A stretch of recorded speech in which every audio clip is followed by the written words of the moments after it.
அனைவருக்கும் வணக்கம். இந்த செய்தி மிக முக்கியமான அவசரமான செய்தி. இந்திய பெற்றோர்கள் அனைவரும் தெரிந்து கொள்ள வேண்டிய ஒரு செய்தி. நிச்சயமாக இதை பாருங்கள். இந்த செய்தி உங்களுக்கு தெரிந்திருக்கலாம், தெரியாமலும் இருந்திருக்கலாம். நிச்சயமாக தெரியாதவர்கள் இதை கேட்டு தெரிந்து கொள்ளுங்கள்.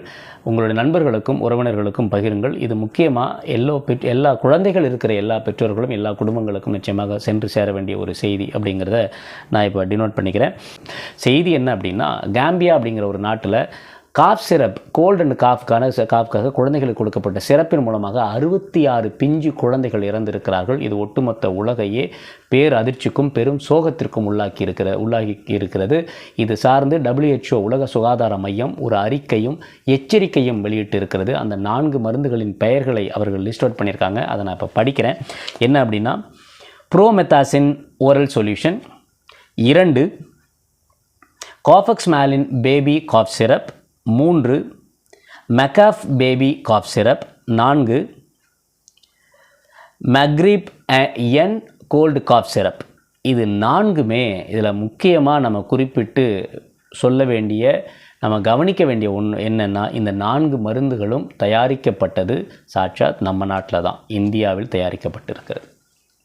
இந்தியாவில் ஹரியானாவில் இருக்கிற மேடன் ஃபார்மசூட்டிக்கல் கம்பெனி அப்படிங்கிற கம்பெனி மூலமாக தயாரிக்கப்பட்டு ஏற்றுமதி செய்யப்பட்டு இருக்கிறது. இது சார்ந்து வேர்ல்டு ஹெல்த் ஆர்கனைசேஷன் ஒரு பெரிய அலர்ட்டை உலகம் முழுக்க அவர்கள் அனுப்பியிருக்கிறார்கள். வேறு எந்த நாட்டிலேயாவது இந்த மருந்துகள் புழக்கத்தில் இருந்தால் உடனடியாக இதை தடை செய்ய வேண்டும் அப்படின்னு சொல்லி அவங்க கேட்டிருக்கிறாங்க. இந்தியாவில் இது டிஸ்ட்ரிபியூட் செய்யப்பட்டிருக்கா அப்படின்னு சொல்லி அங்கேருந்து செக் பண்ணி அவங்க கேட்டிருக்கிறாங்க. அதுக்கு இந்திய அரசு என்ன பதில் சொல்லியிருப்பாங்க நமக்கு தெரியும். அஃப்கோர்ஸ் இல்லை, நாங்கள் இதை டிஸ்ட்ரிபியூட் பண்ணலைன்னு சொல்லி கேட்டிருக்கிறாங்க. உடனடியாக அவங்க ஹரியானாவோட 1.5 மணி நேரத்தில் பதில் சொல்லி ஆகணுங்கிற ஒரு கட்டாயம் வரும். 1.5 மணி நேரத்தில் அந்த செய்தி அவங்க ஹரியானா அரசுக்கு அனுப்பியிருக்கிறாங்க. ஹரியானா அரசு அவர்களுக்கு என்ன பதிலளித்திருக்கிறார் என்றால், நாங்கள் இதை இந்தியாவில் டிஸ்ட்ரிபியூட் பண்ணலை, இதை ஒன்லி எக்ஸ்போர்ட் மட்டும் தான் பண்ணியிருக்கோம், எக்ஸ்போர்ட் லைசன்ஸ் மட்டும்தான் அந்த கம்பெனிக்கு நாங்கள் கொடுத்துருக்குறோம் அப்படின்னு சொல்லியிருக்கிறாங்க. அதோடு மட்டும் இல்லாமல் இந்த 4 மருந்து என்ன பண்ணியிருக்காங்கன்னா, கல்கட்டாவில் உள்ள லெபார்ட்டரிக்கு மெடிசின்ஸ் எல்லாம் ஆய்வு பண்ணக்கூடிய லெபார்ட்டரிக்கு அனுப்பியிருக்கிறாங்க. அது சார்ந்த அறிக்கை இன்னும் வர வேண்டியது இருக்குது.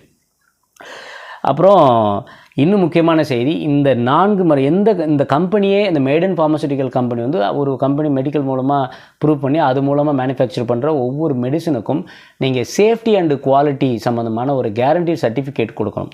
இந்த மருந்து இவ்வளோ தான் நாங்கள் இன்க்ரீடியன்ஸ் இருக்குது, இது சார்ந்து இதில் வேறு எந்த பாதிப்பும் இல்லை அப்படின்னு சொல்லி நாங்கள் இது மூலமாக நிச்சயமாக எந்த உயிருக்கு எந்த பாதிப்பும் இருக்காது அப்படின்னு சொல்லி சேஃப்டி, பாதுகாப்பு மற்றும் தரத்திற்கான ஒரு உத்தரவாதத்தை நம்ம வேர்ல்டு ஹெல்த் ஆர்கனைசேஷனில், உலக சுகாதார மையத்தில் இவர்கள் சமர்ப்பிக்க வேண்டும். அதை அவர்கள் இப்போ வரைக்கும் சமர்ப்பிக்கவே இல்லை அப்படின்னு சொல்லி வேர்ல்டு ஹெல்த் ஆர்கனைசேஷன் கம்ப்ளைண்ட் பண்ணியிருக்காங்க. இந்த கம்ப்ளைண்ட் நம்மளுடைய இந்தியாவுடைய மருந்து கட்டுப்பாட்டு வாரியம், drug controller general of India அப்படிங்கிற அமைப்பிற்கு அவர்கள் தெரிவித்திருக்கிறார்கள்.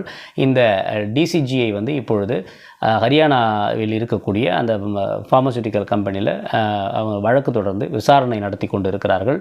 மத்திய அரசு வேர்ல்டு ஹெல்த் ஆர்கனைசேஷனுக்கு பதில் சொல்ல முடியாமல் திணறிக்கிட்டு இருக்கிறாங்க. இதுதான் இன்றைக்கி இருக்கிற உண்மையான சூழல். அதனால் நாம் இந்த 4 மருந்துகளும் எங்கேயும் எங்கேயாவது பார்த்தா, இவங்க இல்லைன்னு சொல்லியிருக்காங்க. ஆனால் இன்னொரு செய்தி என்ன சொல்லுதுன்னா, இந்த 4 மருந்துகளும் இந்தியாவிலும் விற்கப்பட்டிருக்கிறது. பிளாக் மார்க்கெட்டில் இந்த 4 மாதிரி சிறப்பும் செல் பண்ணியிருக்காங்க.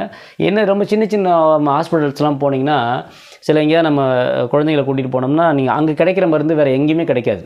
ஒவ்வொரு ஹாஸ்பிட்டலுக்கும் ஒரு 4-5 மெடிக்கல் ரெப்ஸ் இருப்பாங்க. அவங்க சின்ன சின்ன கம்பெனிஸ்லேருந்து வர்றவங்க ரொம்ப கம்மியான ரேட்டுக்கு விற்றுட்டு போயிடுவாங்க. நிறைய ரெவன்யூ இருக்கிறதுனால சில டாக்டர்ஸ் அதை வாங்கி வச்சுருப்பாங்க. அந்த மாதிரி சின்ன சின்ன மெடிக்கல்ஸில், ஹாஸ்பிட்டல்ஸில் இது டிஸ்ட்ரிபியூட் ஆகிருக்கிறதுக்கான வாய்ப்புகள் நிறைய இருக்குது அப்படின்னு சொல்லியிருக்காங்க. அதனால் டாக்டர்ஸோ ஃபார்மசிஸ்ட்டோ இதை பார்க்க தவறிடலாம், இதை அவங்க மறந்துடலாம், இல்லை தெரிந்தோ கூட செய்யலாம். பெற்றோர்களாகிய நாம் மிக மிக கவனமாக இருக்க வேண்டும். இந்த பெயர்களை நிச்சயமாக எழுதி வச்சுக்கோங்க. ஒவ்வொரு முறை கோல்டு, ஏன்னா இப்போ நிறைய காய்ச்சல் சரியெல்லாம் குழந்தைங்களுக்கு வந்துக்கிட்டு இருக்குது. பேர் சொல்ல முடியாத அளவுக்கு நிறைய ஃப்ளூஸ் எல்லாம் வருது, காய்ச்சல் வருது. ஸ்கூல் போயிட்டு இருக்கிற குழந்தைங்களுக்கு அந்த அளவுக்கு அவ்வளோ ஹெல்த் இஷ்யூஸ் வருது. நிச்சயமாக நம்ம ஹாஸ்பிட்டலுக்கு கூட்டிகிட்டு போகிறப்போ இந்த மாதிரி ஏதாவது ஒரு மெடிசன் அவங்களுக்கு கொடுப்பதற்கான வாய்ப்பு இருக்கிறது. நம்ம ரொம்ப ரொம்ப கவனமாக இருக்கணும். இது என்ன மாதிரியான விளைவுகளை எல்லாம் இந்த மருந்து ஏற்படுத்துது அப்படின்னு சொல்லி பார்த்தோம்னா, அந்த மருந்தில் என்ன கண்டுபிடிச்சிருக்காங்க, WHO அதை அனலைஸ் பண்ணதில் அவங்களுக்கு என்ன தெரிஞ்சிருக்கு, அந்த 66 குழந்தைகளுடைய உடம்பையும் அனலைஸ் பண்ணதில் அவங்களுக்கு எத்திலீன் குலைக்கால் வந்து ரொம்ப அதிகமாக இருந்திருக்கு. அதனால தான் அவர்கள் இறந்திருக்கிறார்கள்னு சொல்லியிருக்கிறாங்க. இது வந்து இந்த 4 மெடிசன்லையும் பார்த்திங்கன்னா அளவுக்கு அதிகமாக ஒரு ஹியூமன் பாடி அக்செப்ட் பண்ணக்கூடிய அளவை விட மிக அதிகமான அளவு டை எத்திலீன் குலைக்காலும் எத்திலீன் குலைக்கால் அப்படிங்கிற 2 கெமிக்கல் இன்க்ரீடியன்ட்ஸ் இருக்குது.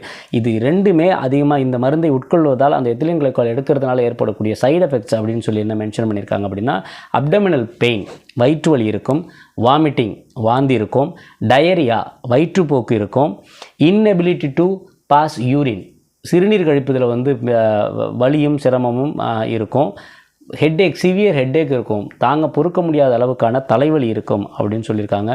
இதையெல்லாம் தாண்டி ஆல்டர்டு மென்டல் ஸ்டேட், மாறுபட்ட மனநிலை, கிட்டத்தட்ட பைத்தியம் ஆகிறது கூட வாய்ப்பு இருக்குது அப்படின்னு சொல்கிறாங்க. அதை தாண்டி அக்யூட் கிட்னி இன்ஜுரி, மிக தீவிரமான கிட்னி சிறுநீரக பாதிப்பு இருக்கும். இதனால் இது வந்து இந்த கிட்னி பாதிப்பு it will lead to death. அப்படி தான் எல்லா குழந்தைகளும், இந்த 66 குழந்தைகளும் இந்த மாதிரி கிட்னி செயலிழப்பாலும் பல்வேறுபட்ட பிரச்சனைகளை அனுபவித்து, வலிகளை, வேதனை அனுபவித்து தான் இறந்துருக்கிறாங்க.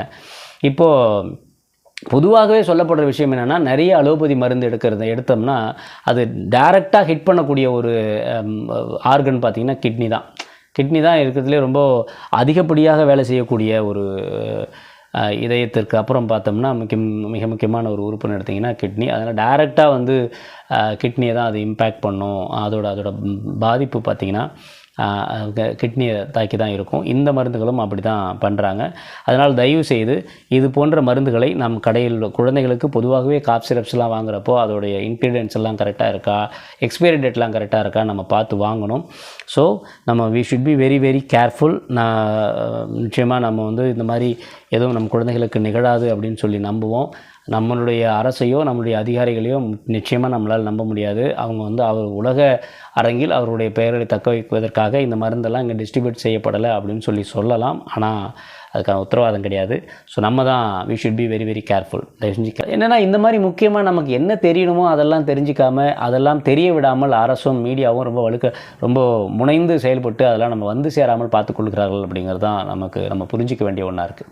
என்னென்னா இப்போ நமக்கு இது நம்ம உயிர் வாழ்தலுக்கான, நம்ம குழந்தையை பாதுகாக்கிறதுக்கான ஒரு செய்தி. ஆனால் இது நம்ம வந்து சேராமல் பார்த்துக்கிறதும், ராஜராஜ சோழன் இந்துவா முஸ்லீமா கிறிஸ்டியனாங்கிற மாதிரி ஒரு விவாதத்தை எழுப்புவதும் தான் இன்றைக்கி சோஷியல் மீடியாவுடைய மிக முக்கியமான பிரதானமான வேலையாக இருக்கிறது. இது சார்ந்து எத்தனை வீடியோக்கள் போட்டிருக்காங்கன்னு தெரியல. செய்தி மெயின் ஸ்ட்ரீம் மீடியாவில் ஒரு ஃப்ளாஷ் செய்தியாக வந்துட்டு போயிடுது. ஆனால் இதை பற்றி உண்மையிலேயே நம்ம வலியுறுத்தி கூற வேண்டிய கட்டாயம் இருக்கிறது. இந்திய அரசு நம்ம மேலே இந்த மாதிரி களங்கம்லாம் உலக அரங்கில் இருக்குங்கிறத காட்டிக்காமல் தன்னுடைய புனித தனத்தை வந்து தற்காத்துக் கொள்வதற்காக அவர்கள் என்ன பண்ணுறாங்கன்னா இந்த மாதிரி செய்தியெல்லாம் பொதுமக்களை வந்து சேராமல் பார்த்துக்கொள்கிறார்கள்.